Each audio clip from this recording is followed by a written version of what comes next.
And we're back in a new episode of WBO Jabs. I'm your host, WBO in-house counsel, Gustavo Olivieri, accompanied by the WBO Prez and brother counsel, Paco Barcalcel, and sports and boxing expert, Jose Sanchez Fournier.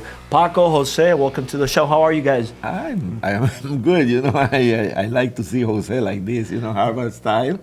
I like his bow tie. I like his hat. He combined the bow tie with the Harvard cap. He looked sensational. Jose, let's see what if he gonna be sensational after Berlanga performance. Let's see Jose gonna look. Did he win? Marvelous.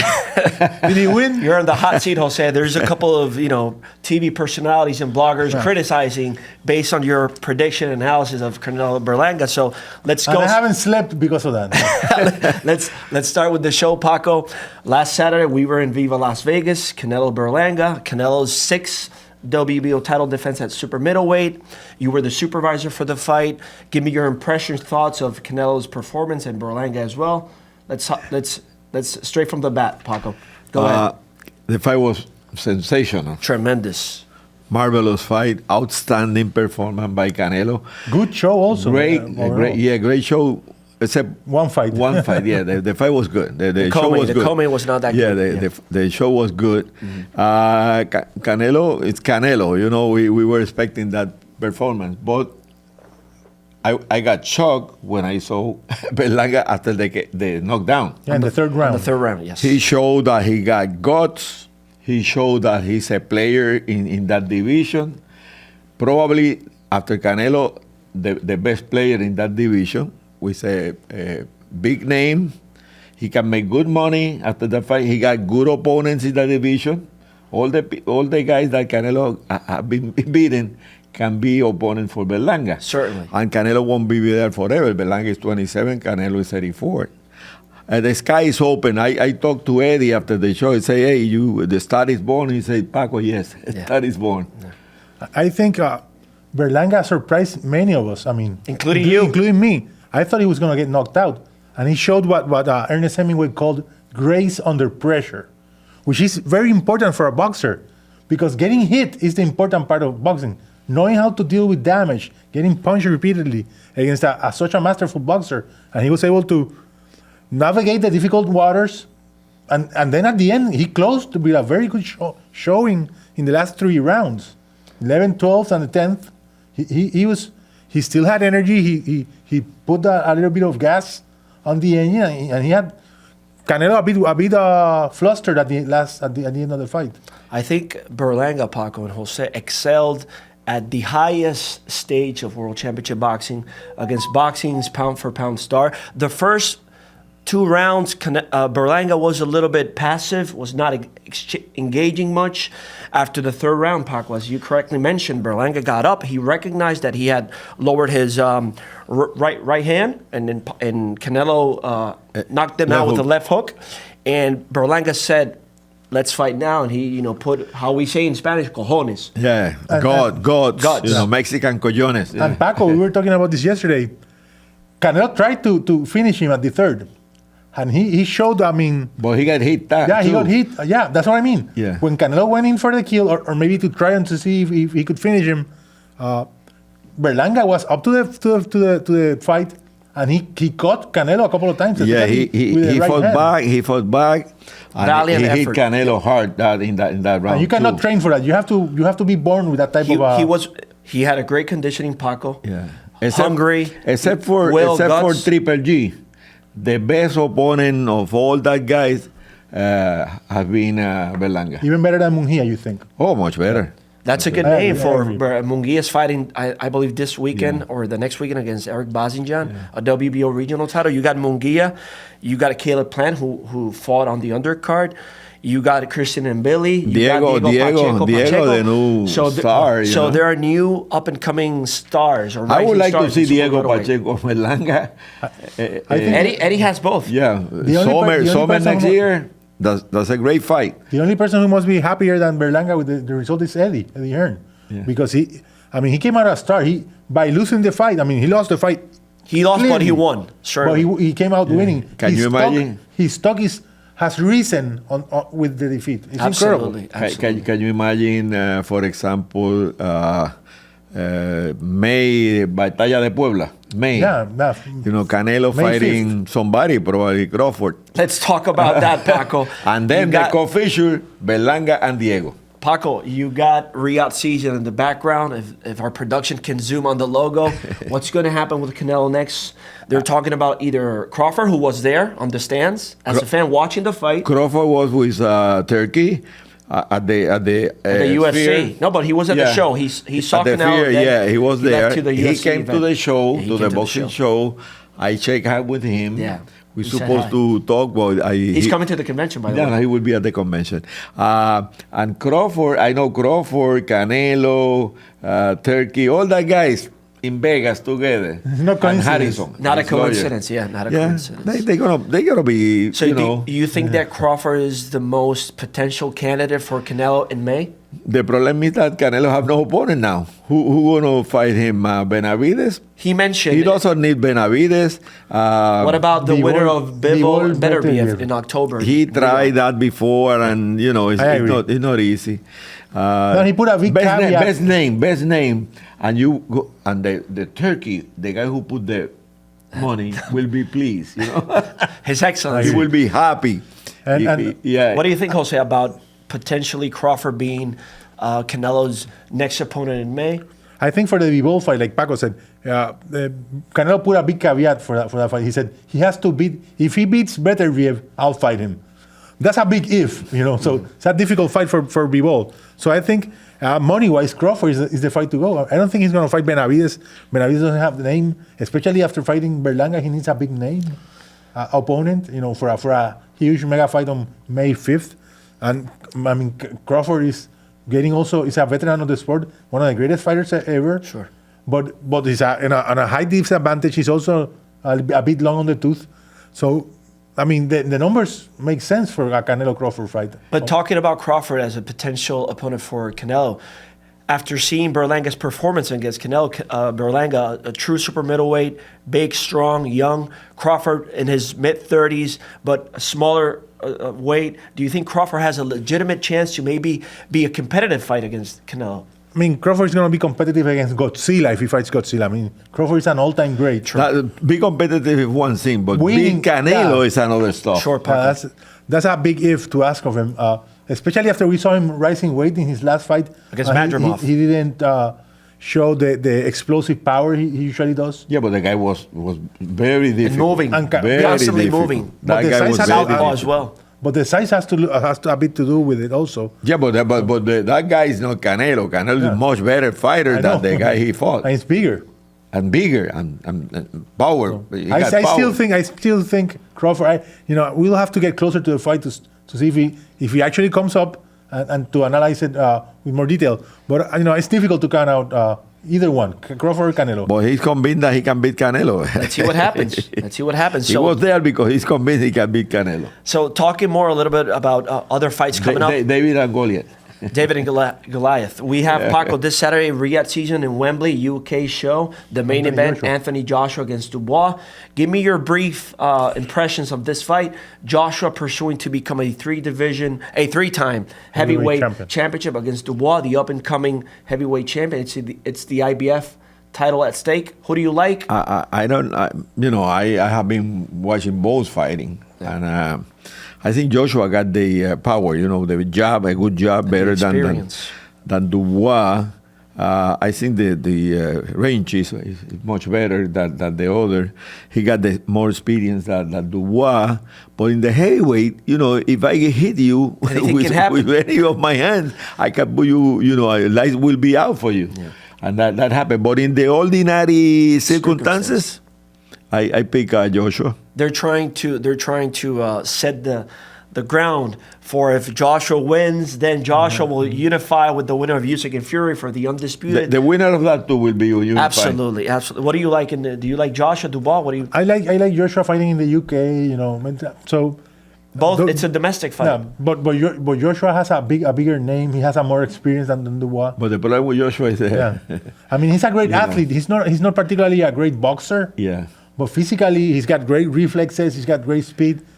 So I mean, if the chin comes into into effect in the fight, that might be difficult That's for a him. $1 But million question. Yeah, but other than that, I think Joshua should be favored for that. Paco, fight. we have in the undercard a WBO interim light heavyweight championship because we sanctioned that fight based on Better Biev's injury and unavailability. Willie Hutchinson against Joshua Buatsi, two British fighters, a boxer fighter against a Frank Warren fighter. Who do you like in that matchup? I can pick anybody fight? there. No, because that's a very big pick and fight. Yeah, Hutchinson got a little advantage because he's British.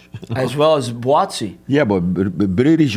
Oh, yeah. A legitimate British. He's English. English, man. Yeah, I don't know if it's from England. I don't know if from Buatsi is Wales or yeah. It's in English, but he's Yeah. I think he's of African descent.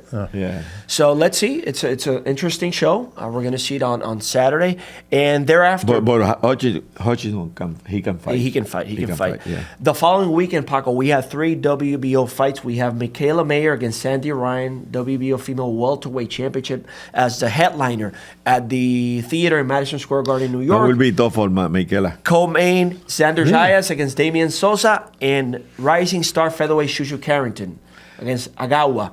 3 WBO fights. Give me your thoughts on Michaela Mayer, Sandy Ryan. Sandy Ryan can fight. Big girl, yeah. Michaela as well. Yeah, but Michaela was 130 pounder. Yeah. Yeah, he's been going up in weight. She's coming after moving losing up. to Natasha Jones. Yeah, but he can fight, but she's moving up. It should be a great fight. Toe-to-toe action. It's a great fight. It's a great fight because Michaela, she loves to fight toe-to-toe. Yeah. That's important. But Sandy Ryan is a big girl. A big girl, and he got a heart. She gets heart. Who's the other? Xander Zayas continuing his Sander is route to world championship One level. of my favorites. No matter his opposition is little less than the last one. Yeah. But Sander is moving up, and he will be a player in 154 too. And Shushu Carrington. That's my favorite. I picked him. Since I saw him, I said that kid probably will be world champion, and depends on him. And he's very dedicated. Yeah. Dedicated, disciplined, good discipline. Kid. From Brownsville, great New York. Great guy from Mike Tyson. Tyson and Danny Jacobs. Zab Judah. Who do you like? Michaela Mayer, Sandy Ryan, Xander Zayas, I don't Shushu? know. I like Michaela. I mean, it's a tough fight. I don't know if by knockout, but I know Michaela is a very good fighter. Yeah. And Shushu and Sander are both. Yeah. Sander is. I mean, he's going on that highway to stardom, to superstardom maybe. Like Paco said, his opponent is not the best he's fought recently, but I mean, Sander has the ability to shine even against subpar opposition. His last opponent was Teixeira, remember? Yeah, a former world champion. WBO world champion, yes. Yeah. He beat the WBC champion. Yeah. Now Dominic Adames. Yeah, Adames. So we have those 3 WBO sanctioned fights next Saturday, and thereafter, starting in October, I think we have 3 world title fights. We have Jonathan Bomba González, former WBO Junior Flyweight Championship, moving up to Flyweight, pursuing his 2nd title as a world champion. Moving him again. Because he was there. Sure. He came down and now he moved up. He's fighting former world champion Antonio Lascuaga, the flyweight champion. It's a flyweight mandatory.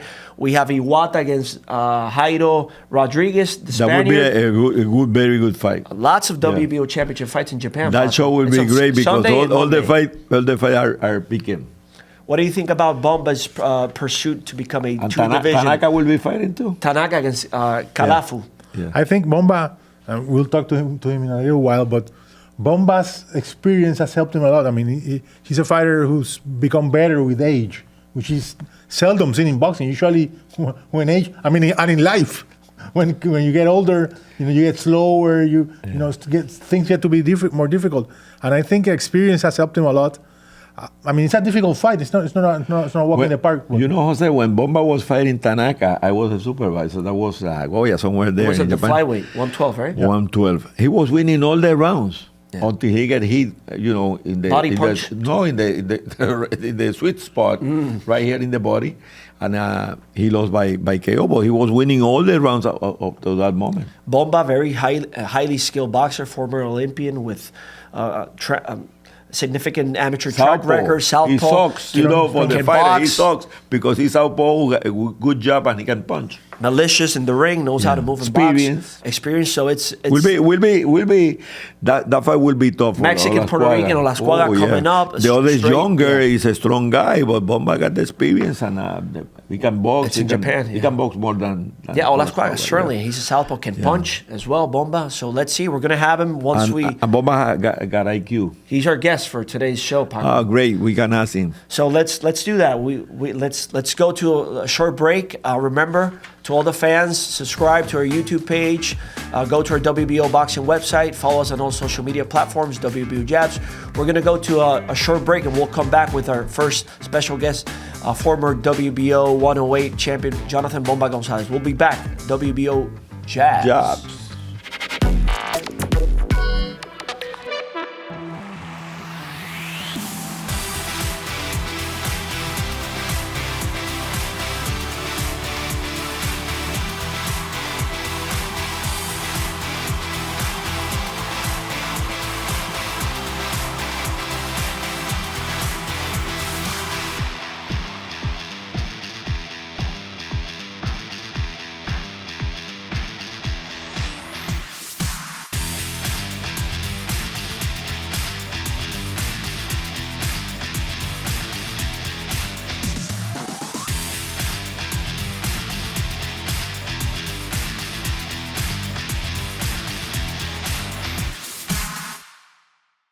And we're back in another episode of WBO Jabs, now with special guest, former WBO junior flyweight champion, straight from Puerto Rico, Caguas, Puerto Rico, Jonathan La Bomba González. Champ, welcome to the show.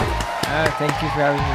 We'll be glad to be here at WBO Jabs. How are you, champ? How's the training? You're just 1 month away to make your second world title pursuit at the flyweight division, training to face champion Anthony Olascuaga. How's training been thus far? Oh, I'm doing great, man. It's been over 8 weeks that we have training with my father, Eli Ramos, and Cruz Manuel Spencer.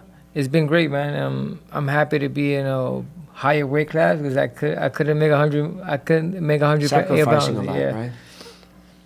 Because Manuel Pensa, famous for training, physical training for Felix Trinidad. So he has a long history in the sport. Bomba, you've also a veteran of the squared circle. When you started as a professional fighter, you were known as a very heavy puncher, and as you've grown older, your career has extended. You've become more of a boxer puncher. You still have heavy hands, but you don't rely on them that much. How has that helped you as a fighter, and how will it help you against Olascuaga, who's a heavy, strong fighter and a heavy puncher? Olascuaga is a bad boy. He's a very bad boy. He's a great champion. But my discipline is overcome. I'm training harder. I'm running every day, and I'm doing different things with my team. I'm eating well. I'm drinking a lot of water, gallons of water daily.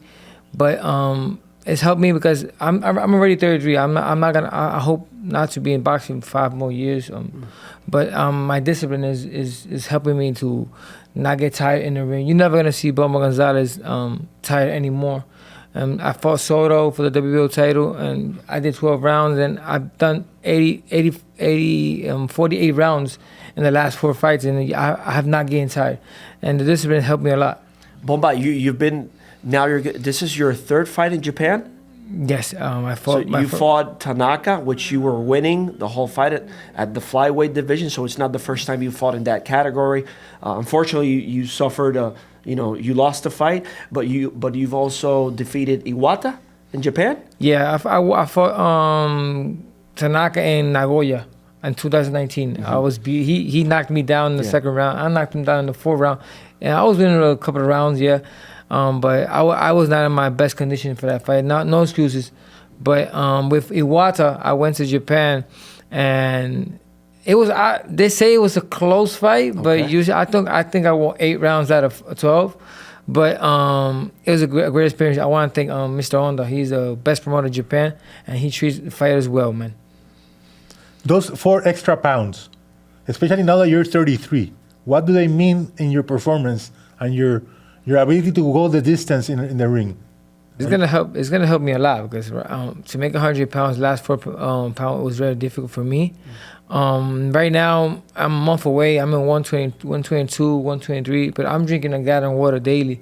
I think those 4 pounds are gonna be great. I'm gonna be my best. I'm gonna be in better condition because everybody knows going 4 pounds is difficult when you don't have water in your body.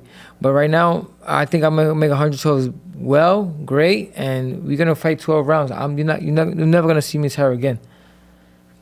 So Bomba, after have you scouted Olascuaga as to his style? What are his advantages, disadvantages thus far? I presume that you and your team have a game plan set up already to face him. You're going to enemy territory, but you've been there multiple times. Have you scouted Olascuaga as to his style? Yes, I seen his fights. I think I'm not going to enemy territory just because he's American, but in Japan they're very low. They're very, you know how you say, it doesn't matter who wins. You know what I mean? Sure. There's nothing is Very diff- objective. No, yeah. If you win, they're gonna give you the bout no matter what. That's why I love going to Japan. I've seen him. He doesn't have a lot of experience. I think I don't know if he had a lot of fights in amateur, but truly, I think my experience is going to overcome this fight. I've fought in, like I said, Soto, Tanaka. I fought Iwata, a great, one of the best prospect in Japan right now. My experience, my condition will overcome that day, and I will win my second division title. You also have a long amateur history, as Gustavo said. You were an Olympian, so you have where to draw from if it goes into a tactical, boxing match. Yeah, in amateur I did 126 fights. I fought Carlos Payano. I fought Maguines Arroyo. I fought a few fighters, a lot of fighters from Europe. So you've seen it all.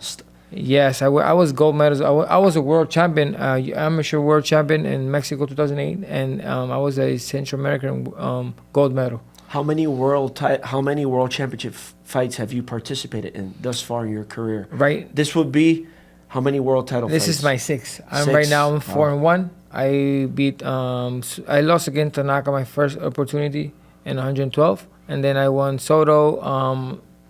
I beat Mark Barriga. Then I went to Japan, Olympian too. I fight Iwata in Japan. Then I beat. I think I beat 2 world champions because he was a world champion. Yeah, he was the interim champion. Yes. One final question, Jonathan. How different do you feel compared to your first opportunity at this weight, world title opportunity at this weight, and how do you see that difference will be a factor in the fight? I think I know how to work with my body. I already know how to fight 12 rounds. I already know what I have to do in the gym to not get tired. Because when I get tired is when I do mistakes. Is then I don't know what I'm gonna do. That's my priority. Yeah. That I just want to fight 12 rounds no matter what pace. I know Olascuaga is gonna come to me to fight. When you talk about a bad boy, you're talking about a bad boy. He go with bad intentions. But I'm gonna do my best to win this second division. I'm not supposed to be here. Truly, I got my discipline after I was 30 years old, 29 years old. No, when you're 30, you're over the hill. I worked hard. I worked strong. My father's always been there with me, and that's why that's my ability in this fight. I'm gonna become a 2-time world champion, and I'm not overlooking Olascuaga, never.